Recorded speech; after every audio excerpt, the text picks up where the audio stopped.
Good morning, all of you.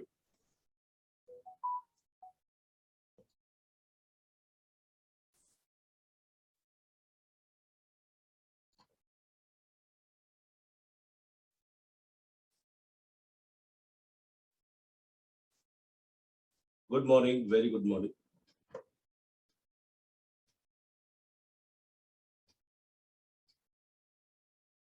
Good morning, good morning. Okay, so your friends are joining. Let them join. We shall begin in another 1 minute. Okay. So, the Pranam Vikas Pranam. The next type of test to measure your attitudes are disguised but structured test. The second type of attitudinal test, according to Campbell's classification,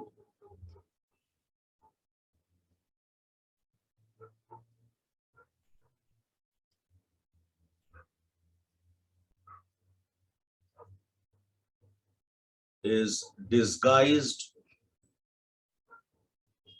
and structured.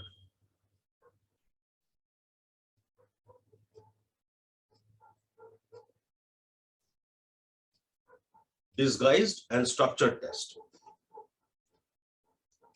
So disguised and structured tests are one in which there is a pre-planned questionnaire. It involves a pre-planned questionnaire that comprise of factually incorrect statements.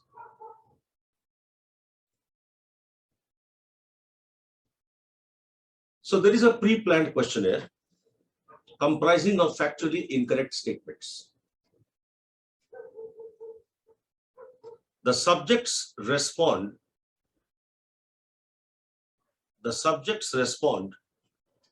to incorrect facts unknowingly.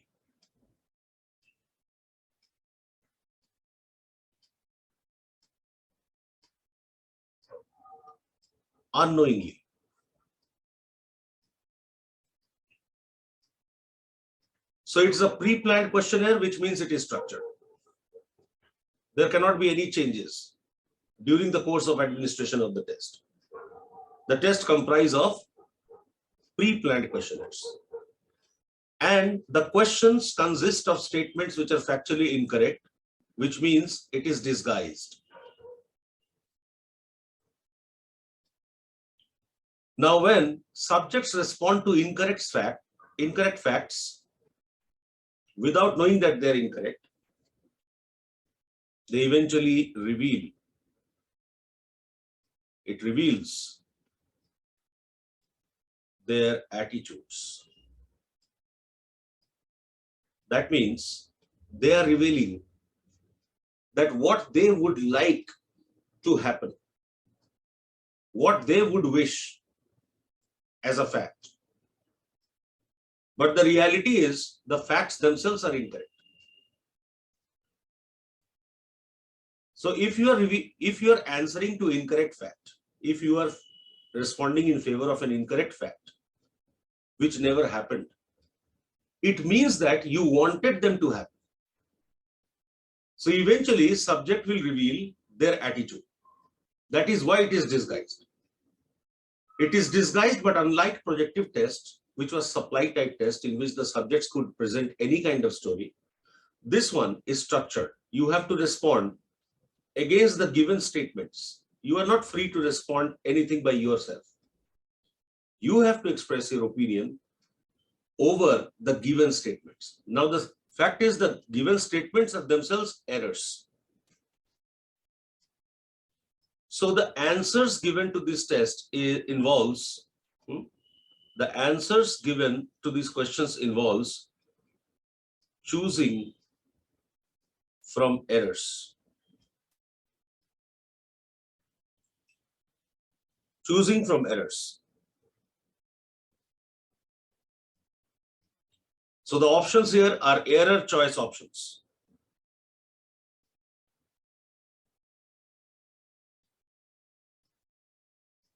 Hammond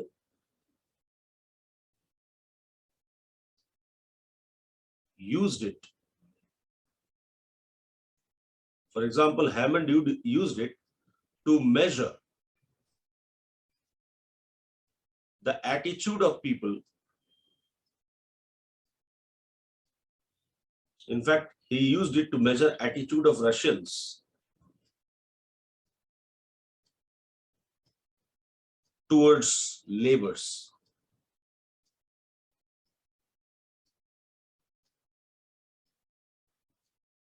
Towards labors. For example,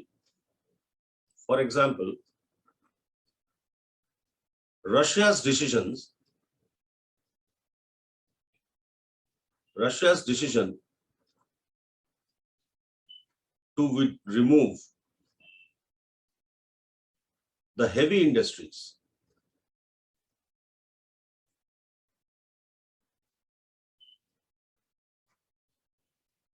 from Austria was legal, be illegal. Now see here, Russia never removed any heavy industry from Austria. And the question is, Russia's decision to remove the heavy industry from Austria was legal or illegal? Okay. Or the monthly wages or monthly wage of war workers during World War II was $10 or $25. This kind of questions. So monthly wage of war workers during World War II was neither 10 nor 25. Subject has to respond. Okay. Now, when the subjects responded in favor of A category to these questions, it reflected negative attitude towards labors.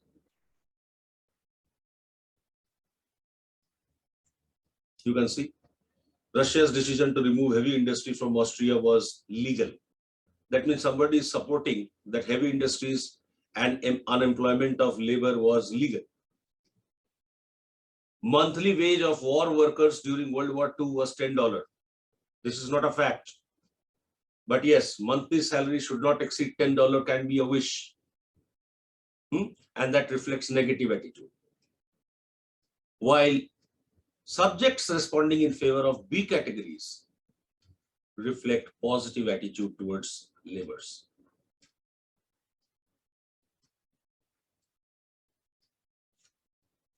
Okay?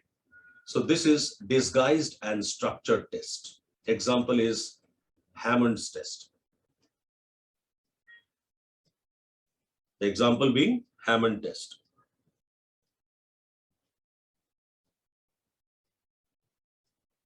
So in the given category, both the statements are false.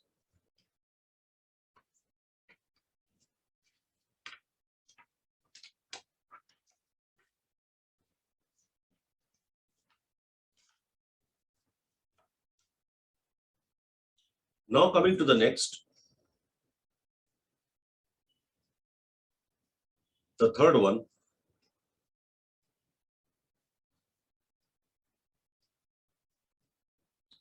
Non-disguised and non-structured.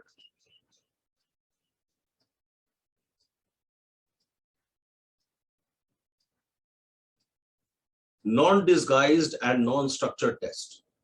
It comprises of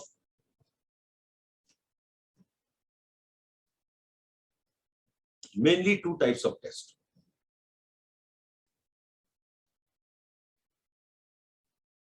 testing through non-verbal communication, and measurement of attitude through biographical record.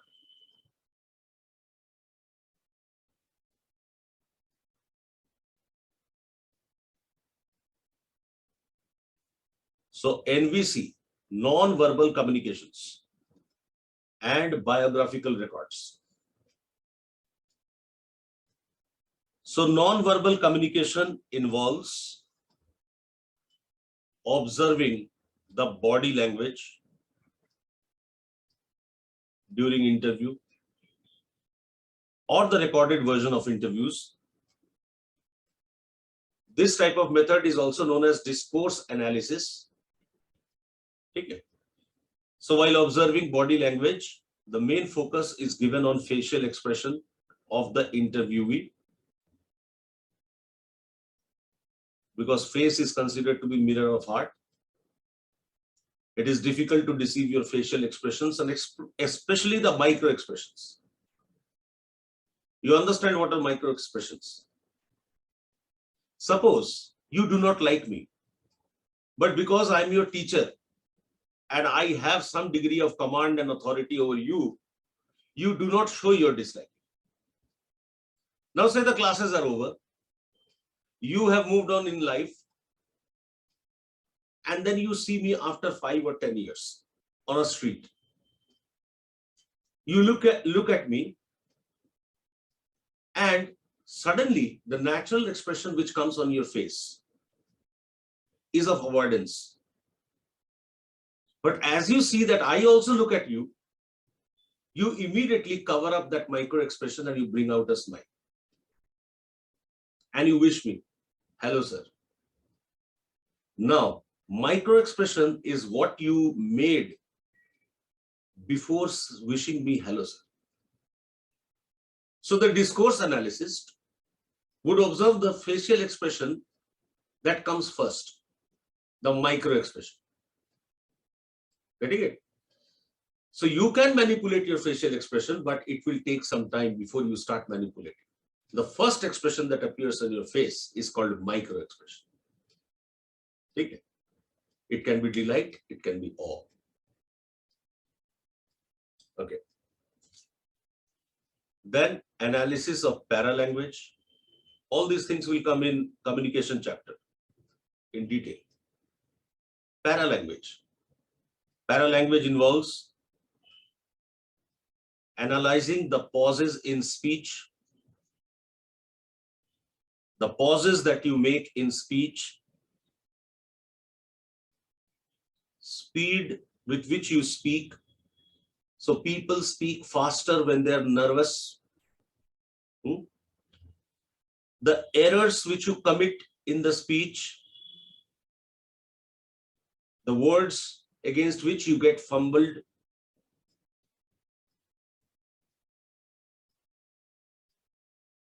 the intonation,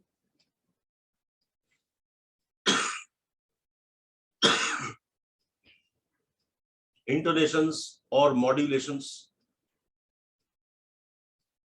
So there are some words over which you stress, you tell them louder, you speak them louder, and there are some words in which you mellow down your voice.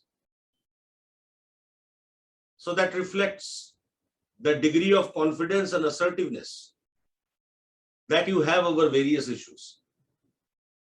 So the issues over which you are highly confident, the volume of your voice will be high, and the issues over which you lack confidence, the volume of your voice will be low.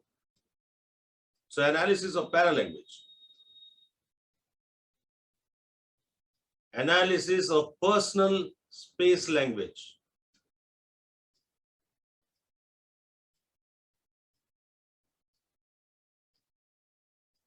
Which is known as proxemics. All these will come in detail in the communication chapter. So analysis of proxemics, personal space language. Now let me give you a brief idea about what is personal space. Personal space is a physical space that every individual maintains around oneself. Personal space is a physical space that every one of us like to describe around ourselves, and we actively guard against encroachment by others. And we actively guard this space against being encroached upon by others.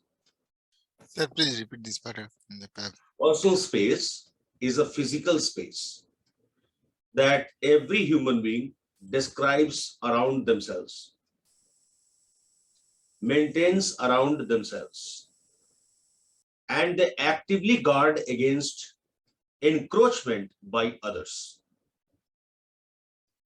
Sir, please repeat this analysis of personal space language. That is what I am saying. Sir, I just missed out that portion. That is what I am saying repeatedly. You have to listen to me first. Okay. Personal space language means analyzing the proxemics. What is proxemics? Proxemics is science of personal space. Now, what is personal space? Personal space is the physical space that everybody maintains around themselves. Personal space is the physical space that everyone maintains around themselves and actively guard against encroachment by others. So it is a space that me and you maintain around ourselves, and we actively guard against encroachment by others. So if anybody invades or intrudes into our personal space, we feel mentally uncomfortable.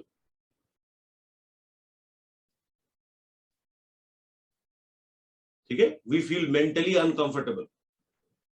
For example, you try yourself. देखो मैं आपको बताऊं. You go to a public park. Okay? Where there is a bench in which a stranger is sitting. You sit in another corner. Okay? And then start shifting slowly towards the stranger. Towards the stranger. Come close to the stranger. As you enter his personal space, you will find the stranger becoming uncomfortable and he will stand up and walk away. Why? Because you invaded in his personal space. Now, say a male public laboratory. In a male public laboratory, there are urinals placed one after the other. If one of the urinal is already occupied, the newly entering personnel will leave at least one urinal.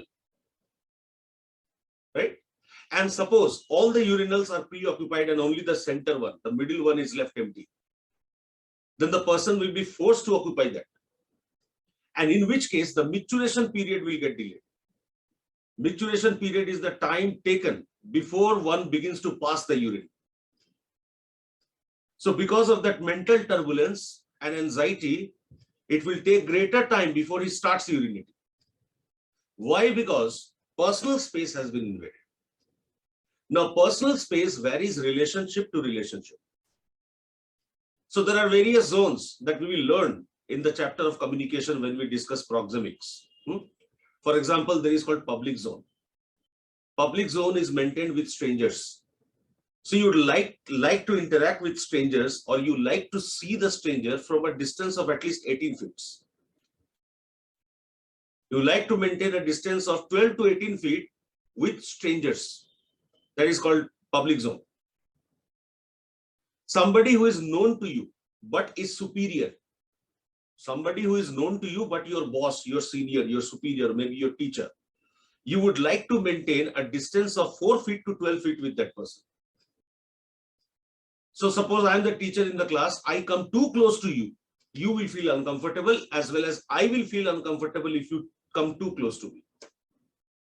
So the distance has to be 4 feet at least. There is personal zone that you maintain with friends. So you allow friends, inside that 4 feet distance. That is why you hug each other, you pat each other, you shake hand with each other, because those people come in personal zone. and the nearest zone is intimate zone, that is maintained between couples and between parents and children, that is below 18 inch. Okay, so personal space will vary for relationship to relationship, and it also varies according to gender. That we will see later on. So analysis of personal space. So your video recordings will be made when you are in public zone or in private zone, and it will be analyzed that how much distance you are maintaining with the other person, and that will reveal your attitude about the person.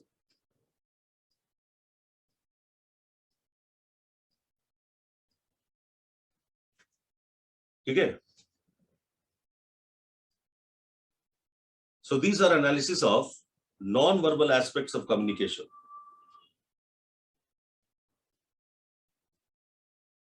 Now, biographical records. So biographical records have various sources. Some of the sources are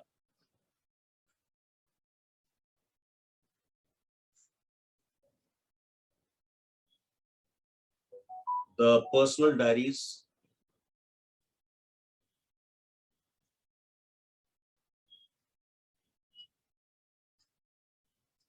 the biographies,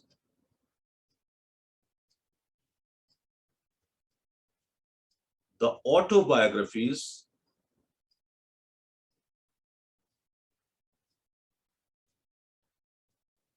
letters, and other documents.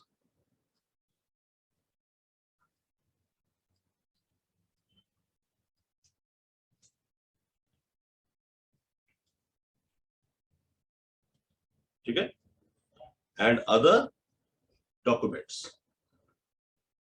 Now, there are some limitations of this method, that is non-disguised and non-structured. So, limitations.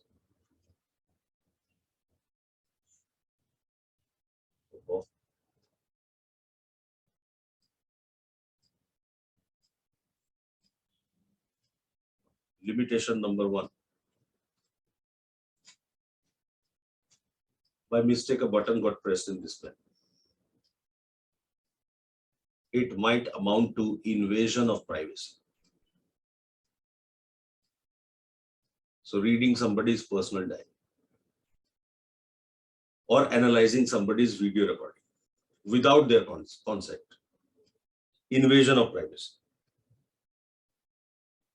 Second, there is no mechanism. There is no mechanism of cross-checking.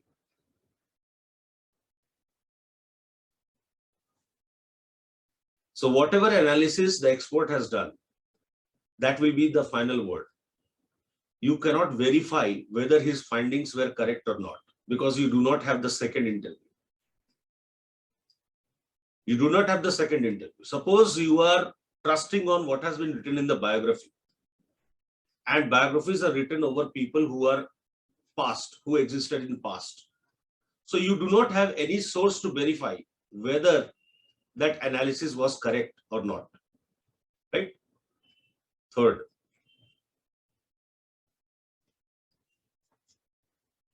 there can be intentful deception.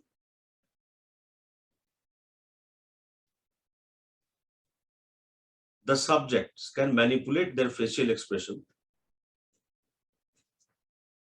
and convey something else intentionally if they have to prove something.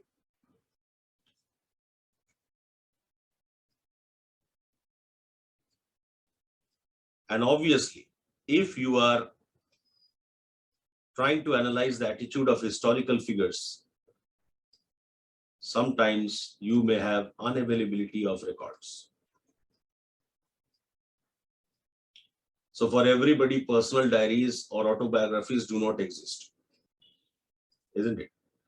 So unavailability of records. Suppose, for example, somebody wants to analyze my attitude or my personality after my death. What are the sources they have? The sources are these videos, which will last for only 7 days. Isn't it? So one has to find people like you who had learned from me. And I will be existing in a very faded way in your memory. Okay? So whatever description you give about me will be product of your reconstructed memory. Bartlett schema theory, yaad hai? Our memory is not authentic, it is reconstructed. Now, the description that Neha will give and the description that Tafsir will give and what Lakshita will give may not be alike, because the memory is distorted, it is reconstructed. So people will know me after I'm gone from the description that you people have given. And maybe some of you might not be available for giving descriptions. Okay? So this is the limitation of the third technique. And now coming to the fourth one, the most important one.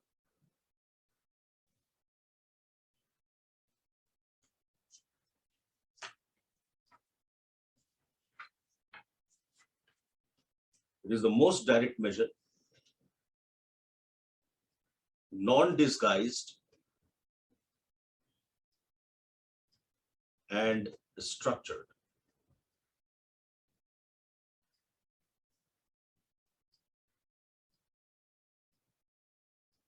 Non-disguised and structured. Now, there are several attitudinal scales which are non-disguised and structured, but the most important two are included in your syllabus. So the two major ones are the Thurstone scale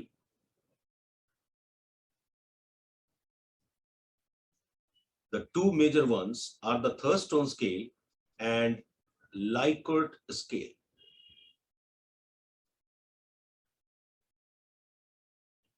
Thurstone scale and Likert scale. Now, a separate question can come only from Thurstone and Likert's. I have given you the entire classification given by Campbell.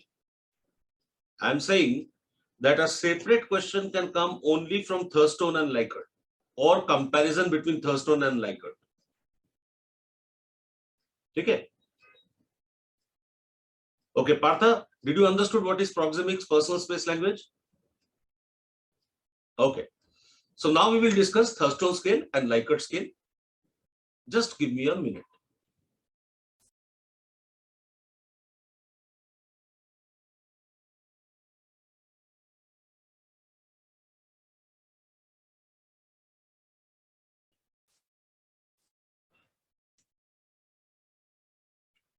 So starting with Thurstone scale.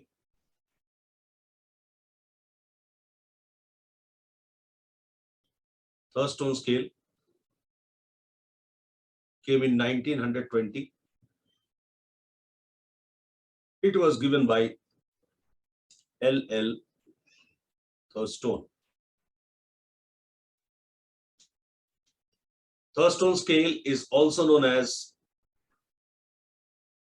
equal appearing interval scale.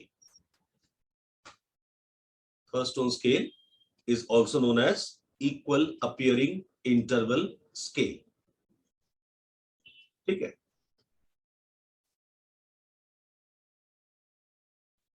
Now, what is Thurstone scale?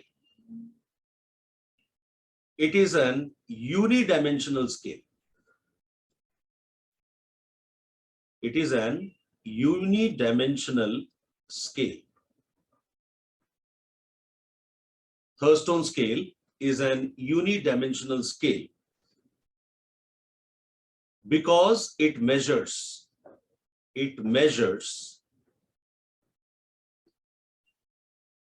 the aggregate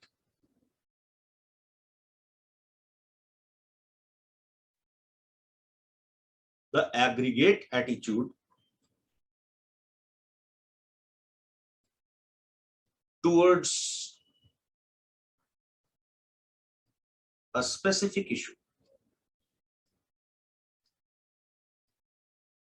Your overall attitude towards a specific issue. And it measures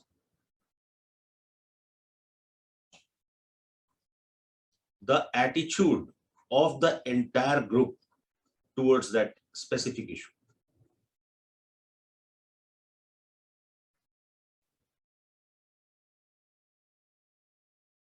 That is why aggregate attitude. So it measures the attitude of the entire group towards the specific issue in form of frequency distribution.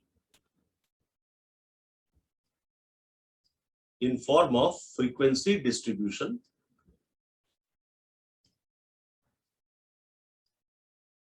the baseline indicating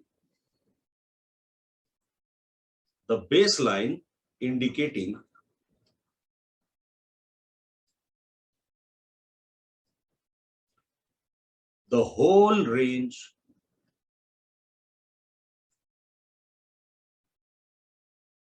of gradation,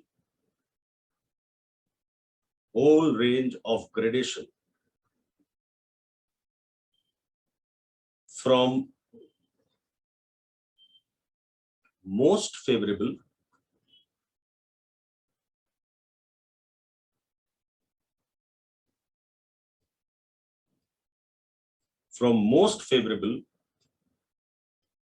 to least favorable.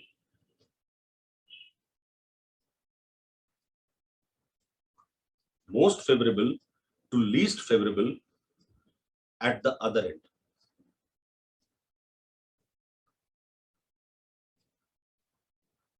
With a neutral 0 in between.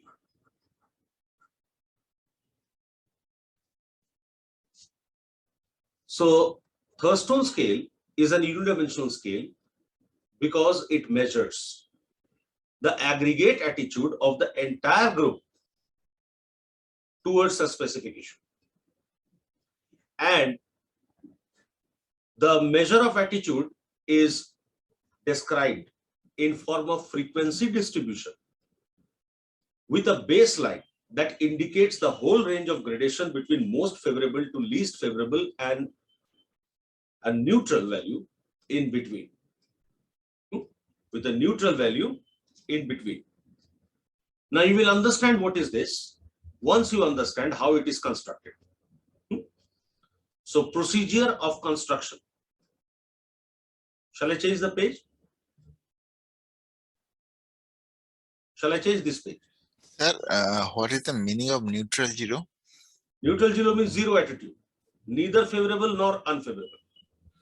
Okay, sir. So there will be a line that will indicate the most people, how many people have most favorable, how many people have least favorable, and how many people have zero attitude.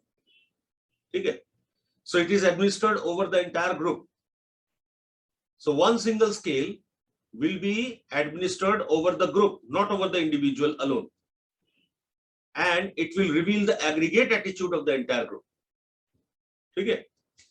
So how? Let us see the procedure of construction. What is the procedure?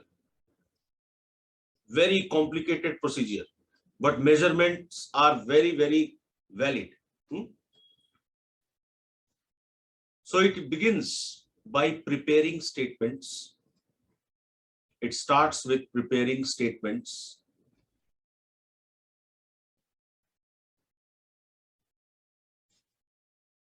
Focused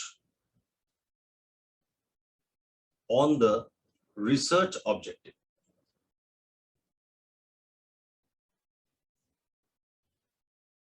That is the issue. So the statements which are related and relevant to the issue, the research objective, we prepare statement over them.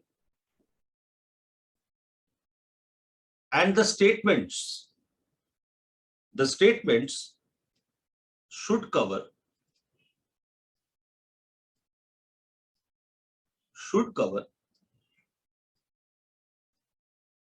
the statement should cover the entire range of attitudes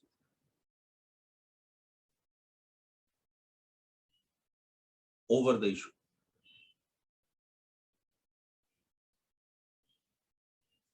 The statement should cover the entire range of attitude over the issue,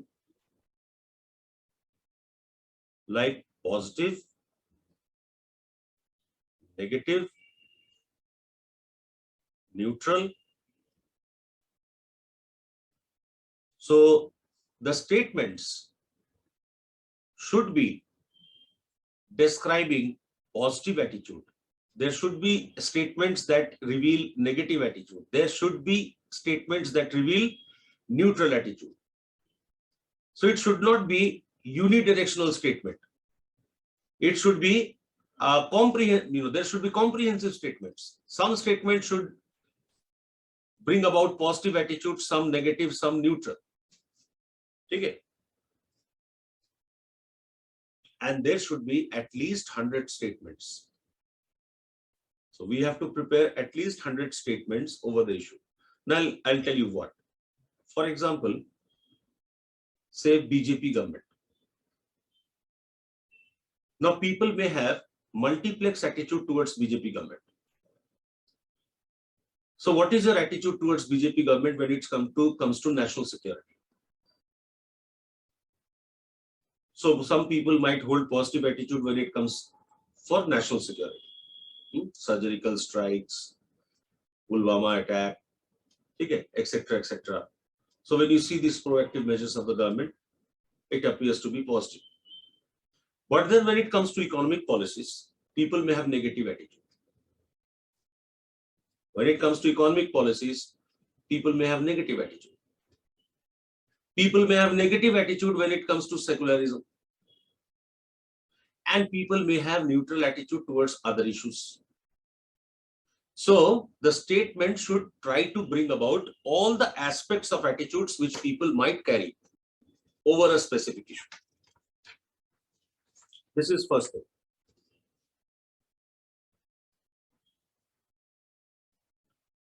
Secondly, the statements should be non-ambiguous. The statements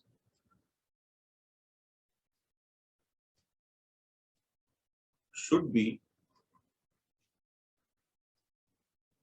non-ambiguous. That means they should be interpreted similarly by all the people who are taking up the test. There should not be variation in the way the test taker interprets the statement. They should be non-ambiguous. Every test taker should get the same meaning out of the statements. And they should also be relevant to the research objective. That is, to the issue. They should also be relevant to the research objective. So the range of statement should comprise of extremely favorable,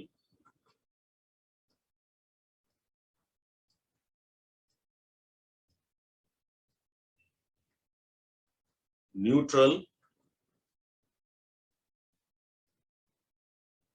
extremely unfavorable.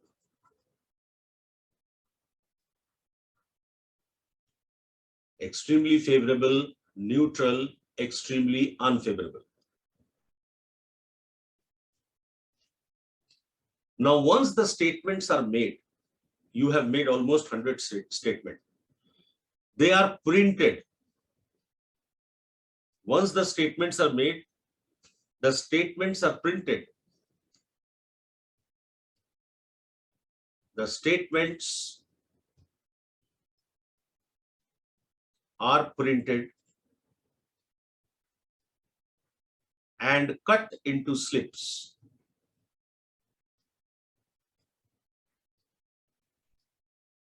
The statements are printed and they are cut into slips of paper. The statements are printed and they are cut into slips of paper.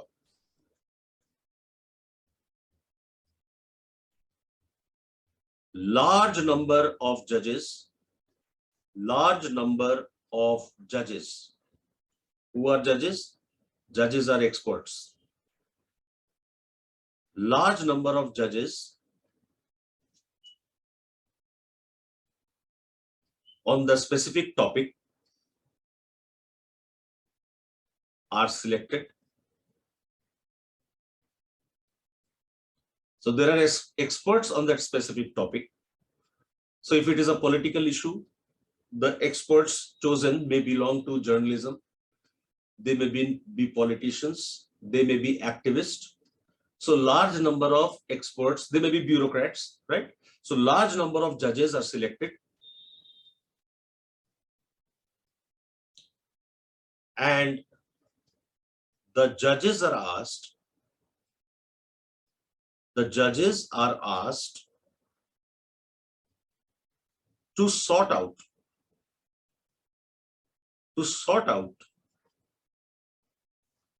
the statements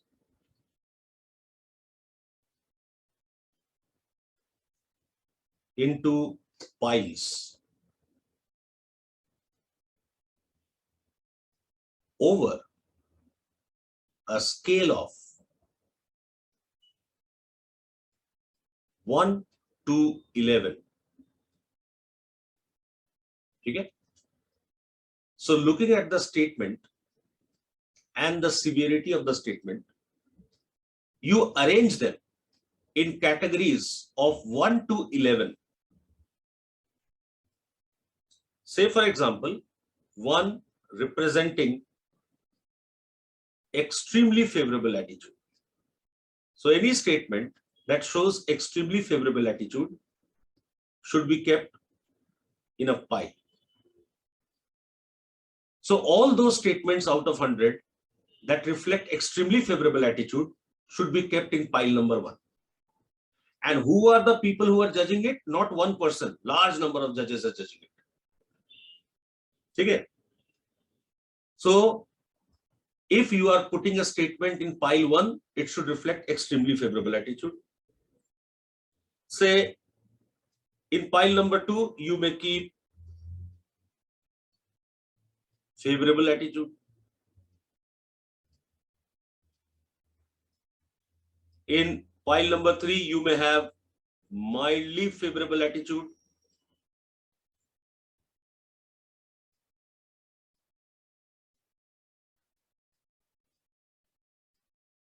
And so on.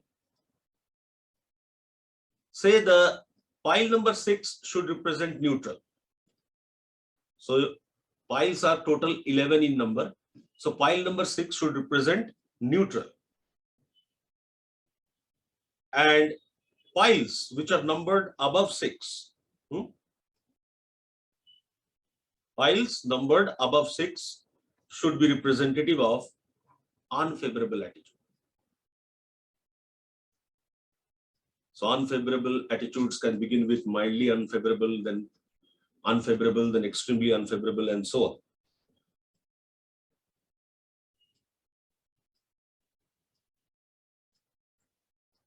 So say you have taken 100 judges and you have given them all those slips and you have given them 8, boxes. You have given them 11 boxes. Each box represents 1 pile and the boxes are numbered from 1 to 11. And you have been told the statements that you judge to be extremely favorable, put it in pile number 1. Extremely unfavorable, put it in pile number 11, etc., etc. So sorting out of the statement is done by the judges. Now each judge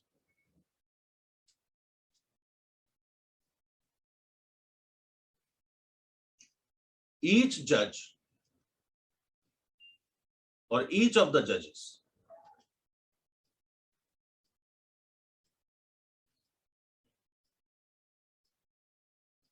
assigns the slips. Each of the judges assigns the slips independently without mutually consulting each other. Each of the judges assign the slips independently into the piles. Each of the judges assign the slips independently into the piles. Now comes the final step. Once all the judges have expressed their opinion, the final step consists of selecting few statements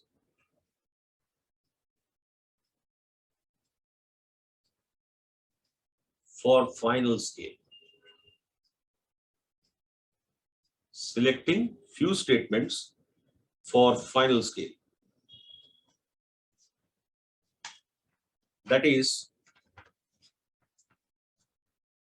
one statement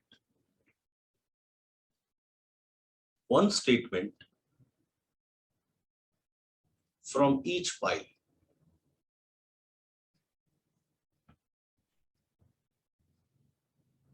One statement from each pile, and this one statement should belong to the median category.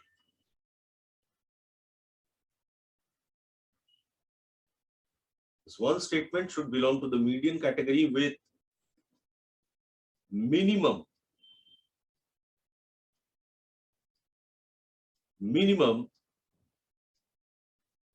interquartile deviation. Don't be afraid of these words. Interquartile deviation is nothing but standard deviation. Now, what is median category? The statements which have been voted by maximum number of judges as belonging to a particular pile will have maximum frequency. Okay. Suppose statement number 53 in the slip. Statement number 53. So you have made 100 statement. Say statement number 53. When it is given to 100 judges, say 75 judges have kept it in category number pile number 8. Suppose 75 judges have kept statement number 53 in pile number 8. So it has got maximum frequency or maximum voting. Maximum number of judges have voted it to be kept in pile number 8. So we will select this statement number 53 as true representative of pile number 8. So one statement will be selected from each of the piles. And what will be that one statement? That one statement will be the statement that represents the median. Median is the score that is most frequently repeated. अगर याद हो basic statistics, याद होगा, median is the value that is most frequently repeated. So suppose all of you participate in the psychology test, and I find that majority of the students have scored 47 out of 75. So out of 50 students taking up the test, say 35 students have scored 47. So 47 becomes the median value. Okay?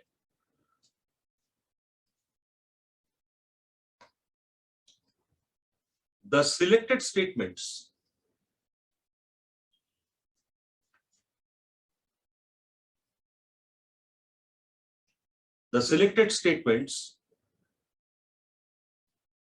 are now arranged randomly in the question in form of questionnaire. The selected statements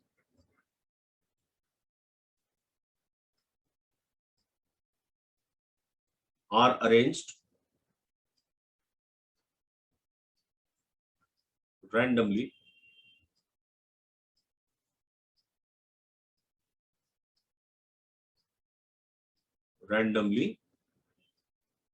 in form of questionnaire.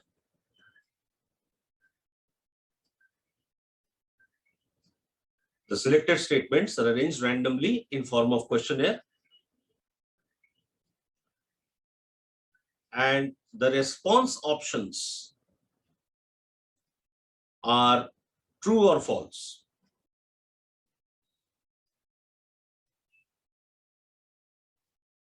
That is agreement. Do you agree by the statement? Or disagreement? So only two response option categories. So the responses of the subjects will reveal that in a scale of 1 to 11,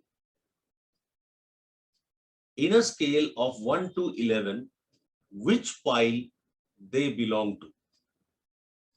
Extremely unfavorable, favorable, extremely favorable.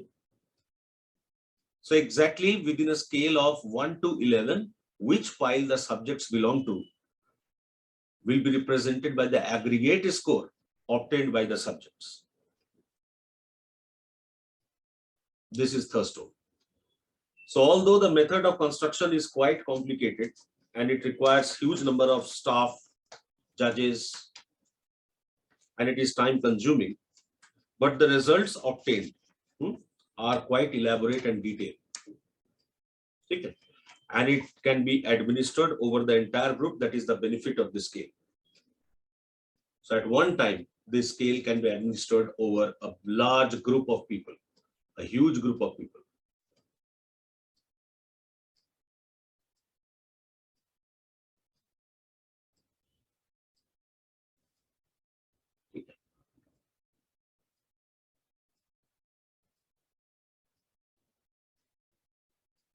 Second, Anil is asking, how does it looks? It just looks like a paper. It's not a proper scale. He's thinking of some geometric scale, I guess. Likert scale. Likert scale is also known as summated rating scale. Likert scale is also known as summated rating scale.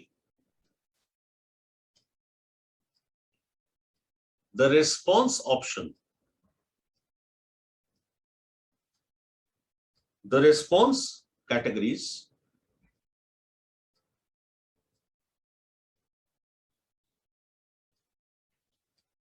are arranged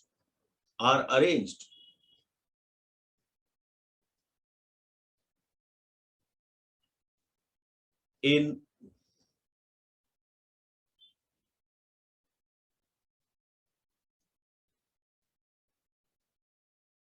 five to one scale. The response categories are arranged in 5 to 1 scale. For example, 1, 2, 3, 4, 5.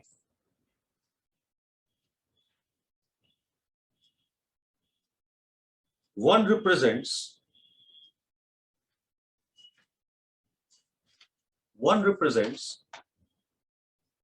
say strongly agree. 2 represents agree. 3 represents can't say. 4 represents disagree. 5 represents strongly disagree. Okay. 1, 2, 3, 4, 5. Now here, the numbers which are assigned to category 1, 2, 3, 4, 5 are as follows. So somebody who has responded as strongly agree will get 5 points. Agree 4 points. Can't say 3 points. Disagree 2 points. Strongly disagree 1 point. Okay. Now suppose in response to 1, if somebody has responded strongly disagree. If against statement number 1, somebody writes strongly disagree, then the marks that will be given will be in the reverse order. 1, disagree 2, can't say will always be 3, agree 4, strongly agree 5.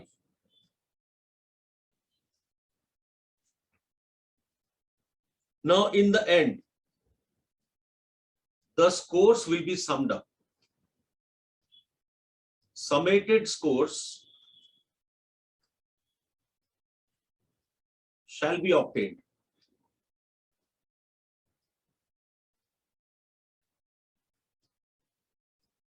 Summated scores shall be obtained, which will reveal the integrated attitude.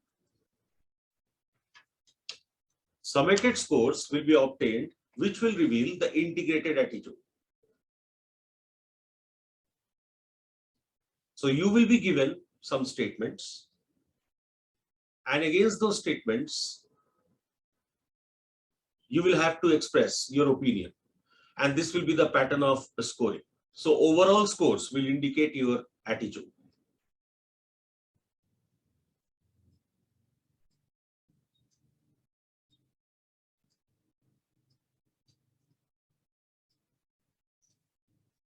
So this is Likert scale. Likert scale is easy to construct, first. Secondly, Likert scale gives you an integrated gross score.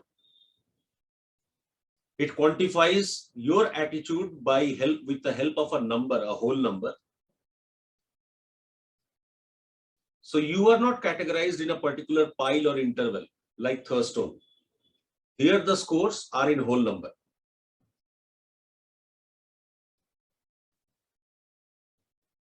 So these are the two scales, which are non-disguised and non-structured.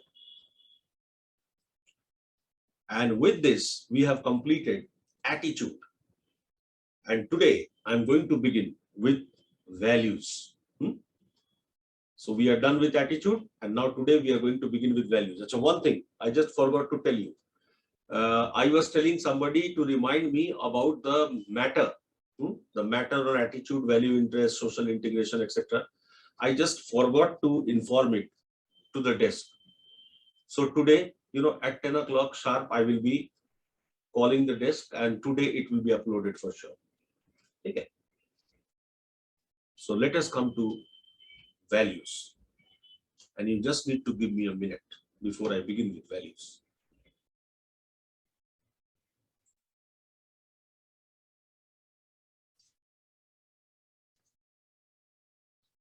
Starting with the topic of values.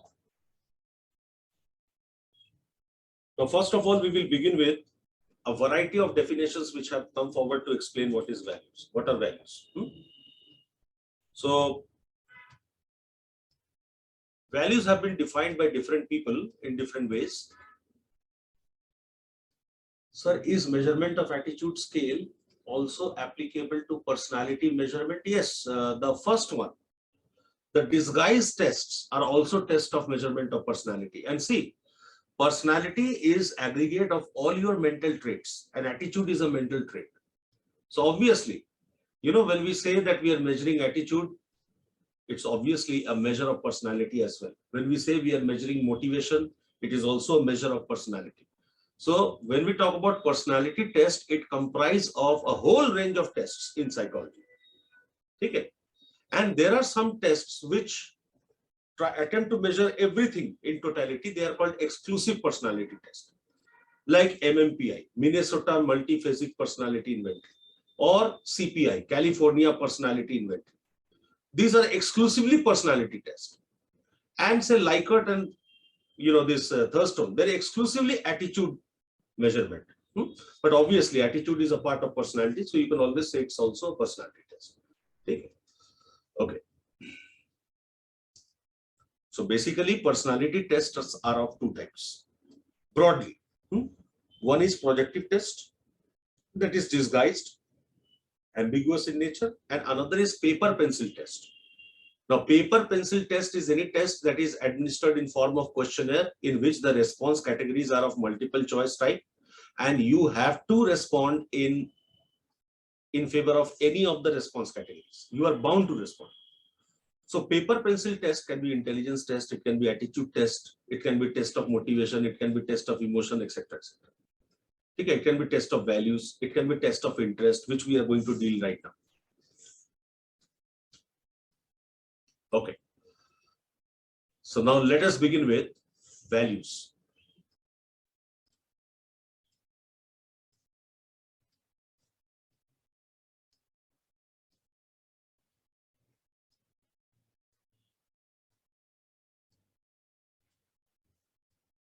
Definition as given by Alport. You don't need to remember all the definitions, but it is my duty to give you all the definitions. So you can remember for the purpose of exam, any one of them which stays in your memory. Okay. So definition given by Alport. Values are defined as anything that yields satisfaction. Values are defined as anything that yields satisfaction or provides means of satisfaction.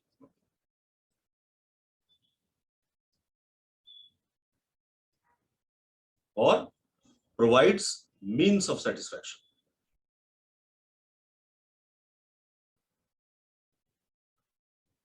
According to Alport,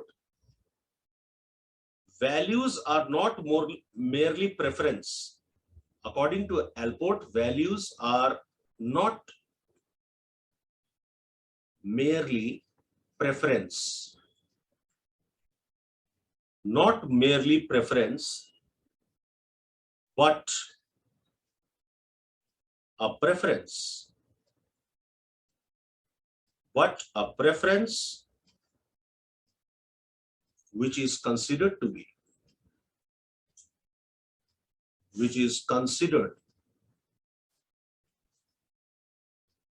justified. A preference which is considered to be justified morally,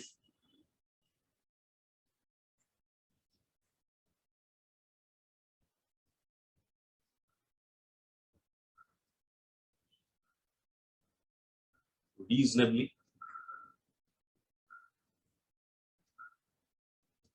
and aesthetically.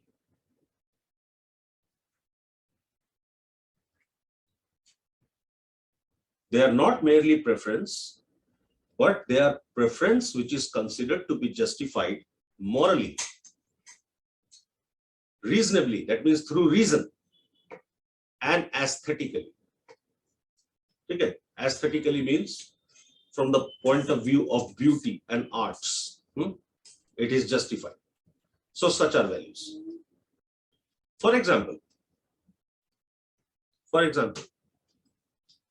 say there is a boy in the class who loves classical dance, and therefore the boy learns Kathak. Now there will be two types of reaction in the society. Being a boy, you are dancing Kathak. Some people will object to this, that Kathak is a dance form that is more suitable and it looks nice on females. Being a male, you are doing Kathak, it doesn't look good on you. So you are putting pile in your feet, ghungru in your feet, and you are dancing, being a boy. Now, the boy will justify this preference morally. Well, I do it because I'm not causing harm to anybody. I'm just practicing what I prefer. It is aesthetically also justified that a boy can learn Kathak. I guess Birju Maharaj was a Kathak maestro, isn't it? So it is aesthetically also justified. And it is also reasonable to keep a dance form that is classical in nature alive. So if my body has that dexterity, if my body allows that agility, why not? So they are not just preference, but they are preference which can be justified morally, which can be justified reasonably, and which can be justified aesthetically. Now say there is another person who values consuming alcohol, and he gives justification. He says, well, I'm consuming alcohol in my own private space with my own money. So it's reasonable for me to consume whatever I like to consume. Okay.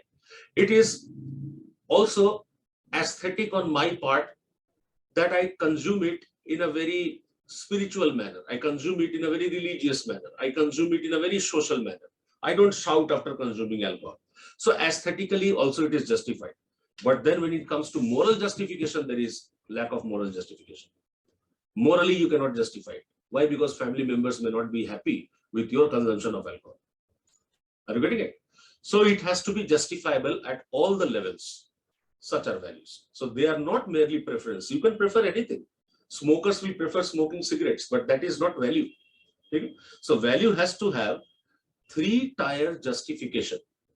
So preference with justification is value, according to Alport. Now let us see the definition given by Rockich.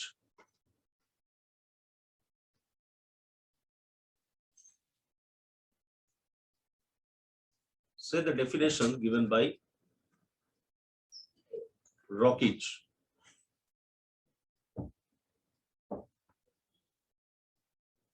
According to Rockich, values are abstract ideas.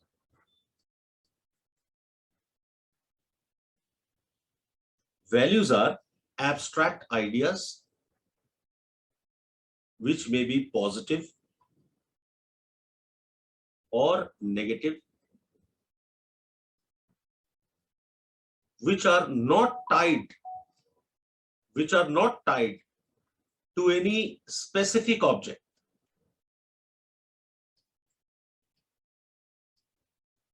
Which are not tied to any specific object or situation.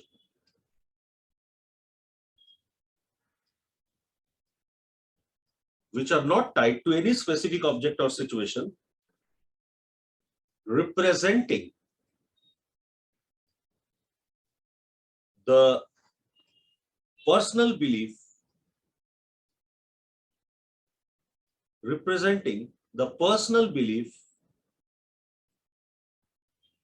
about code of conduct.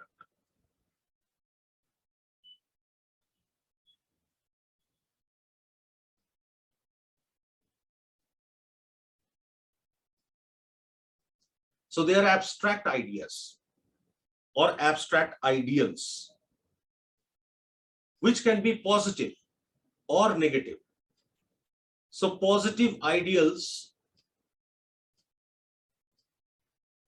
may be many, like what should be done, what should be done, what one is ought to do, what one is ought to do. And negative ideals may be few, lesser in number.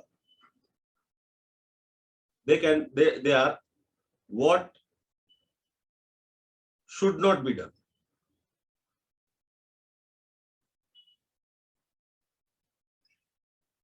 So negative ideals are related to your conscience. Positive ideals are your self ideals or ego ideals. and they are not tied to a specific object or specific situation. They are general, they're abstract. So when I say justice, what type of justice I'm talking about? I'm not talking about justice with a specific object, justice in every aspect of life. So there are various forms of justice.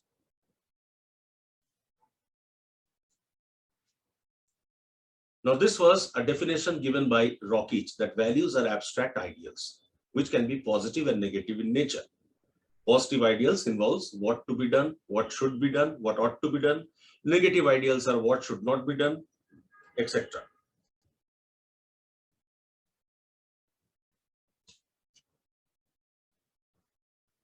Robbins has defined it as basic convictions. Robin defines values as basic convictions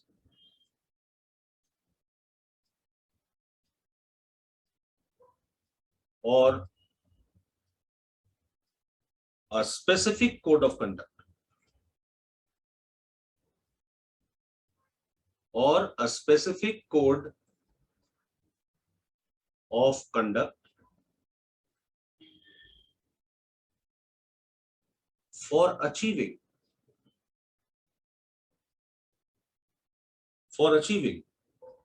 a state of existence, for achieving, let me write it, end state of existence, for achieving an end state of existence. I'll explain you what is the end state of existence, which is personally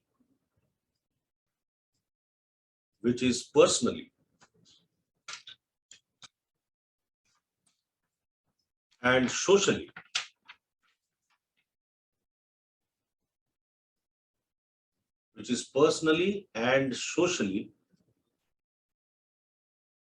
more preferred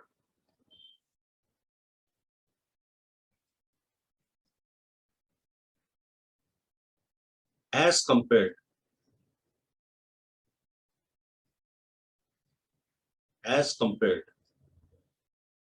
to an opposite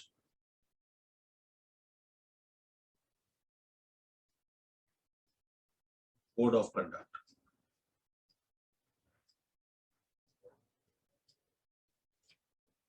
So values are our basic judgments, basic convictions, or a specific code of conduct for achieving an end state of existence, which is personally and socially more preferred as compared to an opposite code of conduct. Now you understand this. End state of existence means that how should the last day of my life be? The state of existence or state of being which I wish to reach before I die. Without reaching there, I would not want to die. That is my end state of existence. Like, I'll tell you what are my end state of existence. If you also have the same end state of existence, just raise your hand. In the participant box, I will be able to see. I want to die in peace and happiness, but not in pain and misery. हाथ खड़ा कीजिए अगर आप भी ऐसा ही चाहते हैं. Right. My second end state of existence is I should fulfill all my liabilities and debt. I should pay back all my liabilities and debt before my death. Right. My third end state of existence is I should fulfill all my commitments before I die. Okay? Now, to reach this end state of existence, what is the path that I am choosing? What is the code of behavior that I am supposed to follow so that someday I reach there? These are values. Okay? To reach that end state of existence, what is the path I'm choosing? Am I choosing that somehow I have to earn money. Even if it is through drug trafficking, I will earn money. If that is the code of conduct I am preferring, then that code of conduct becomes my value. Or is it that I am choosing a code of conduct that, okay, maybe I don't earn much money, but then I do not harm others. And if I do not harm others, then at the end I'll be happy. I will die without any regrets. Okay?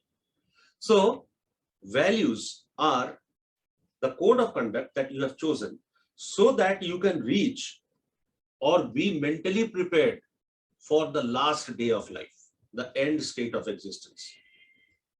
Okay? So what are the behaviors that I have chosen in my life so that at the end I can die happily? Such are values according to Robbins. So, for example, in Hindu religion, the end state of existence is known as moksha. Good example. In Hindu religion, the end state of existence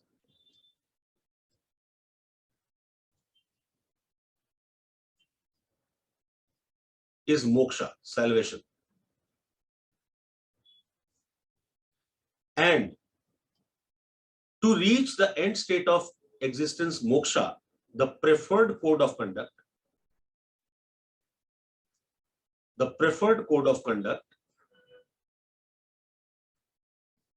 are artha, kama,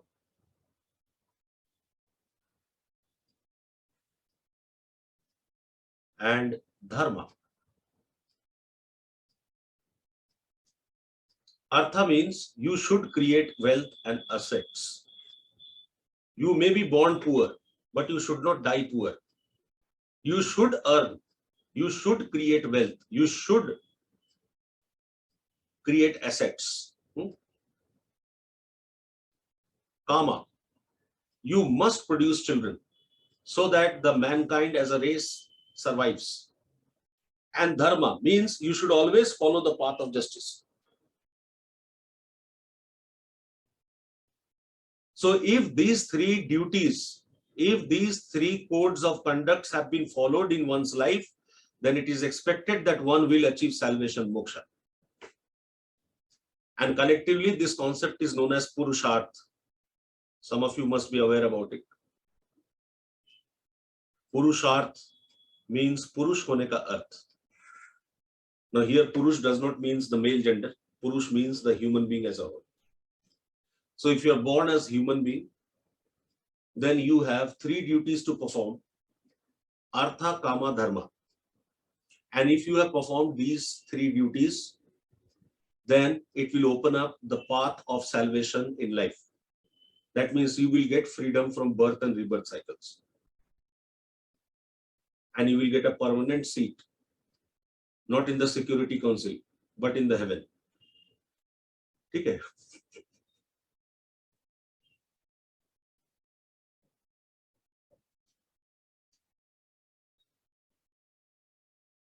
Now, characteristics of values.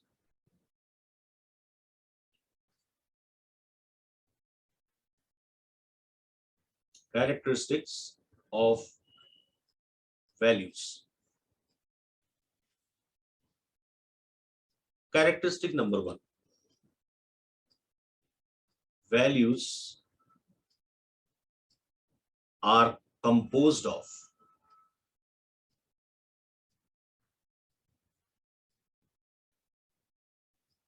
three components: cognitive component, affective component,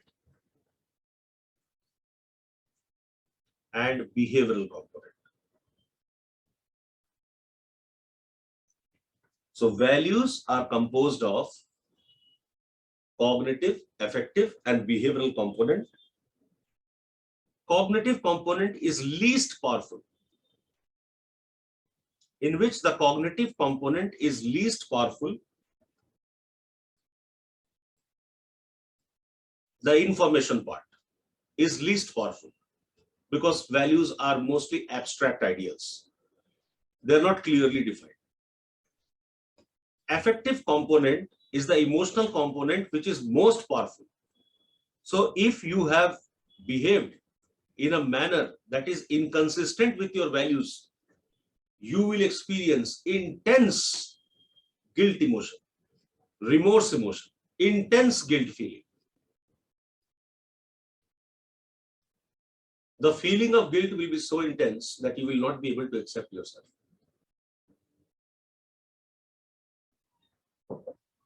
While the behavioral component is moderately powerful.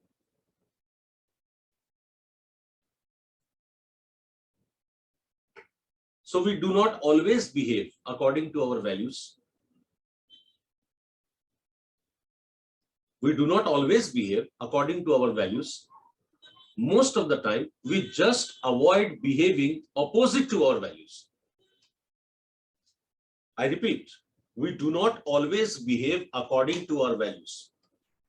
But most of the time, we do not behave opposite to our values, converse to our values.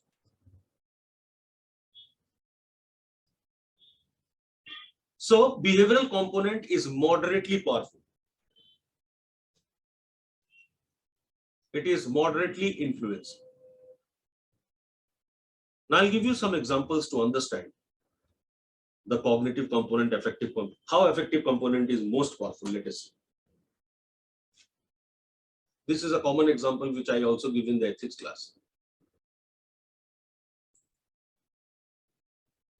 Say, yes, Sagar, you want to ask something? Acha, pehle se hand raised hai kya? Sir, actually, you said about that Hindu religion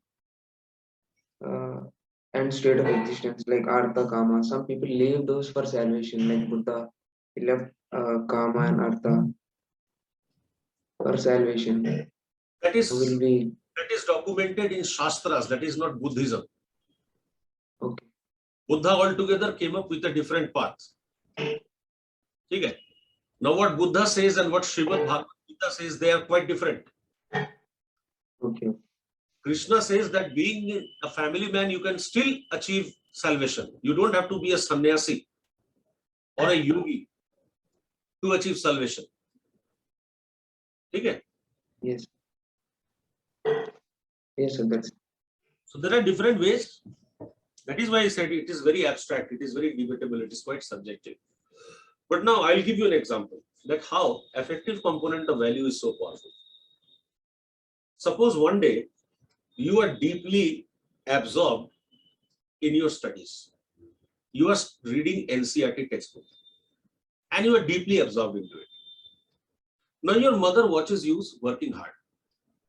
So she prepares a glass of milk with Bonvita and enters your room. She closes the book which you were reading and keeps the glass on the table, asking you to finish the milk before you go ahead. And you lose your temper, and in the heat of the moment you shout at your mother, "Did I ask you for the milk? Can't you see I'm doing something important?" And your mother is shocked. She did not expect this kind of reaction out of you. She quietly leaves the room. How do you feel now? Can you go back to the work in hand? Can you resume your study? You can't. As long as you have not asked for apology from your mother and she has not pardoned you, you cannot go back to the work in hand. Why? Because you have behaved opposite to your values. You value respecting your elders. And the way you reacted just now, it is not acceptable. So you refuse to accept your own state of being, that how can I be so disrespectful to my mother?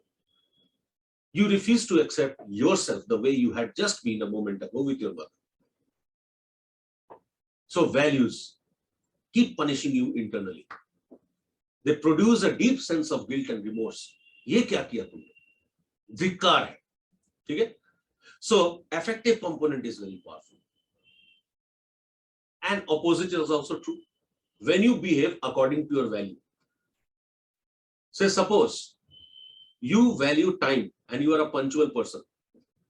It is the first day on your job. So you get ready and you go to the bus stop. You are waiting for the bus. While you find that a blind person is trying to cross the road. So you go ahead and you help the blind man to cross the road. And when you come back to the bus stop, the bus has already left. The next bus comes after 20 minutes. So on the first day on your work, you reach your office with 20 minutes delay and your boss is shouting at you. But despite your boss is shouting at you publicly, you are not feeling bad or insulted. Why? Because you know why you got late.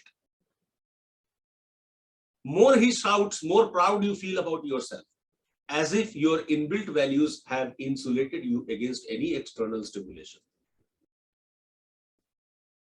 मेरी बात समझ रहे? So values are so powerful emotionally.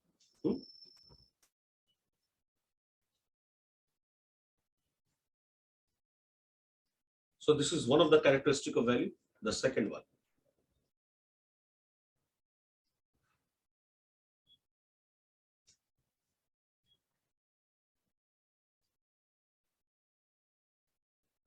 Values serve as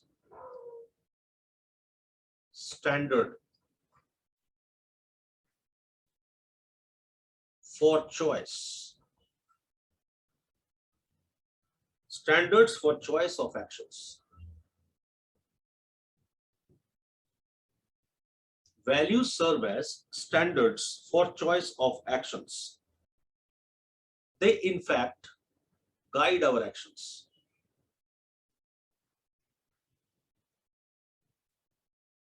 Values serve as standards for choice of action. They, in fact, guide our actions.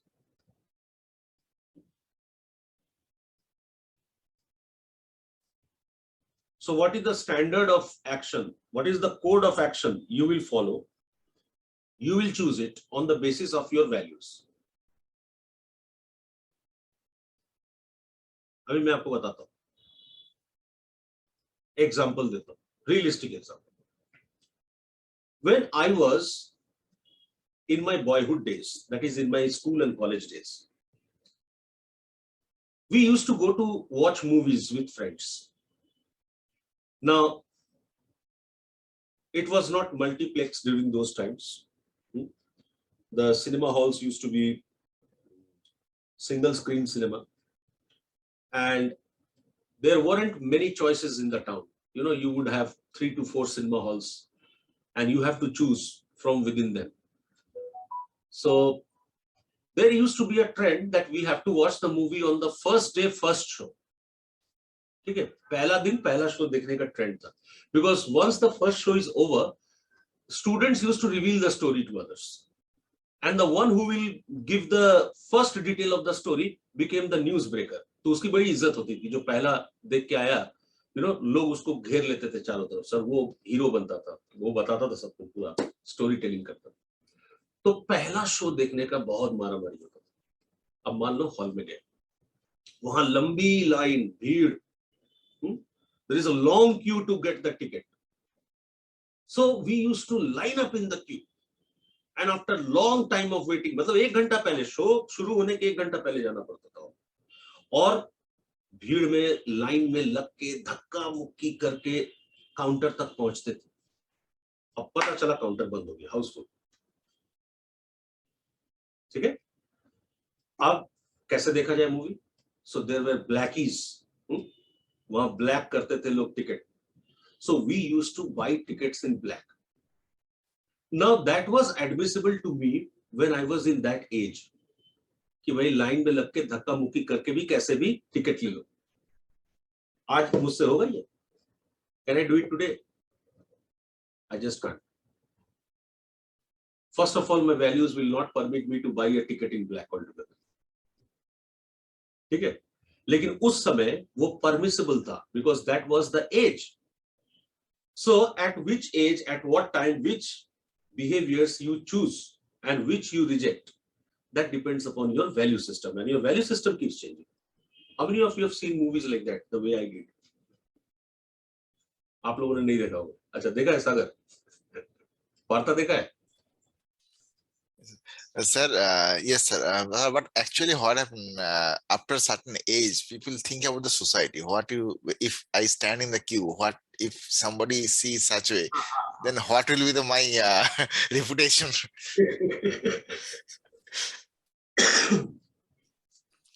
ठीक है.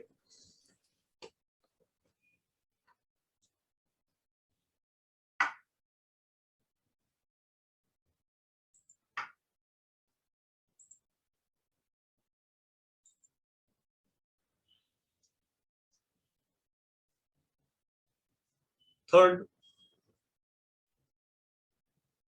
values are learned plus innate. So we have both types of values. Some of them are learned, some of them are innate. So values which are learned are personal values and the cultural values. The learned values are personal values and cultural values.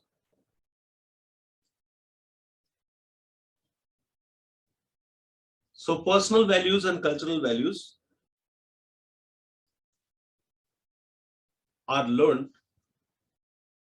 through social approvals and disapprovals.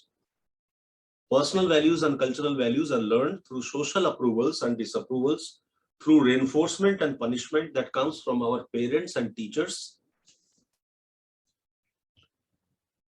While innate values are the universal values with which we are born. They are eternal in nature. They never change with time. They never change with time. They never change with place or culture. They are universal in nature. You may say that they are transpersonal plus transcultural. Universal values are those which we have inherited from our ancestors, and they are common to whole mankind. We are born with these values. They are transpersonal. They do not vary person to person. At the same time, they are transcultural. They do not vary culture to culture. So universal value of Japanese, Chinese, Indian, Pakistani, Americans, excuse me, all will be common. Right? Like value for truth is universal value. Excuse me. Value for truth. Value for non-violence. Value for aesthetic.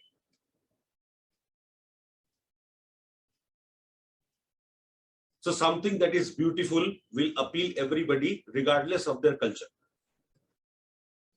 Value for aesthetic. So Taj Mahal is a Mughal architecture. But one need not be a Mughal to appreciate the beauty of Taj. It will be attractive to everybody. Okay? Because it is something that is really beautiful.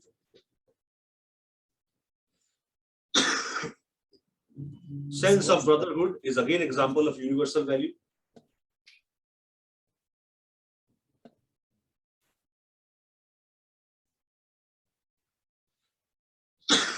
Excuse me. Fourth characteristic.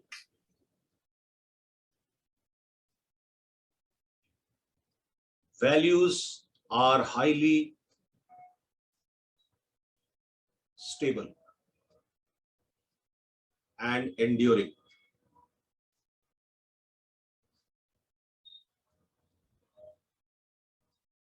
Values are highly stable and enduring. However, they might change. They might change on account of social demand. So should there be a social demand, the values may change. You can cite the example of recent lockdown and social distancing. Say in Indian culture, we value our guest, Atiti Devo Bhava. But during lockdown, we ourselves denied the guest or the visitors. So our values underwent a change in response to the social demand. कि भैया corona का time है, ज्यादा गेस्टिंग नहीं होना चाहिए. तो even आए हुए गेस्ट को घर में नहीं आने दिया, बाहर से ही लौटा दिया. So we changed our values, right? It can change with self-awareness. You might develop insight about your own life at a later point of time. And in response to self-awareness, you may change your values. Okay? You may change your values. I'll give you an example. इतना खतरनाक example दे रहा हूं मैं आपको. Suppose you consider yourself a very truthful son or daughter, and you think that one of the ways in which I can show respect to my parents is that I will never sell out my parental property or my ancestral property. I will pass it to the next generation. I will not use it for my personal expenditure. So that will be the sign of respect to my parents. My parents' emotions are attached to my paternal house, so I will not sell it out. This is your value. Now your parents have died, somebody's parents have died, they are no more in the world. And say the person is struggling. He's struggling. He's struggling to the extent that he's deprived of money. And he's borrowing money as loan, but not selling out the parental property. Now, because of borrowing money, he's under great debt. He's so much into debt that his family members are now suffering. He is suffering from humiliation. He is suffering from insult. Now he gains a self-awareness that even the name of my parents is a part of my parental property, the inheritance of legacy. So if I keep borrowing money from others, it will only harm the reputation of my family. So one day he changes his mind and he sells out the parental property and pays off his debts. So what happened? Due to self-awareness, he came out of that mental blockade that I should not sell out my parental property, and he was able to pay off his debt and liability and resume and restore the reputation of the family. Are you getting it? And they may also change due to interrejection. Values may also change due to interrejection.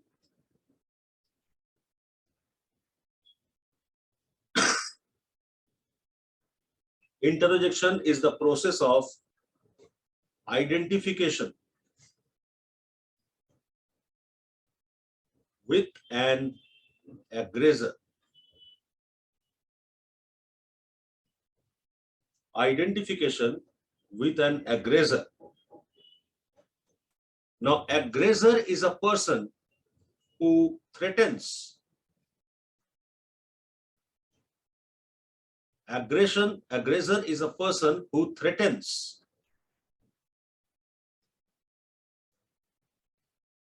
Who threatens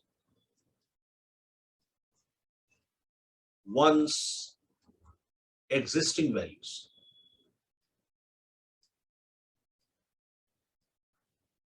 Aggressor is a person who threatens or challenges one's existing values.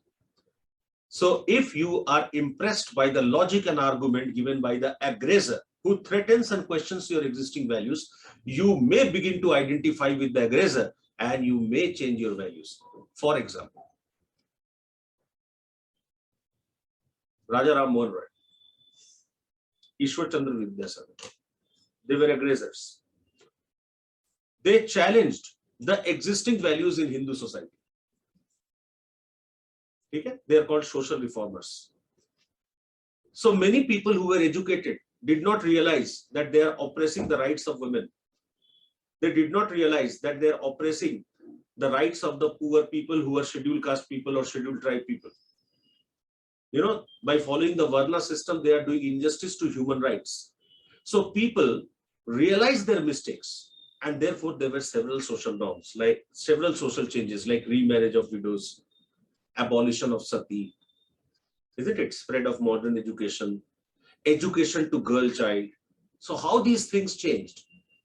So generally, the aggressor will always threaten your personal beliefs and cultural beliefs. And he will try to modify the culture and bring a revolution, a social revolution.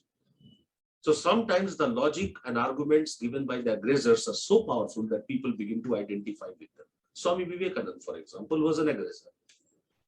He challenged the existing social values amongst the people. Okay?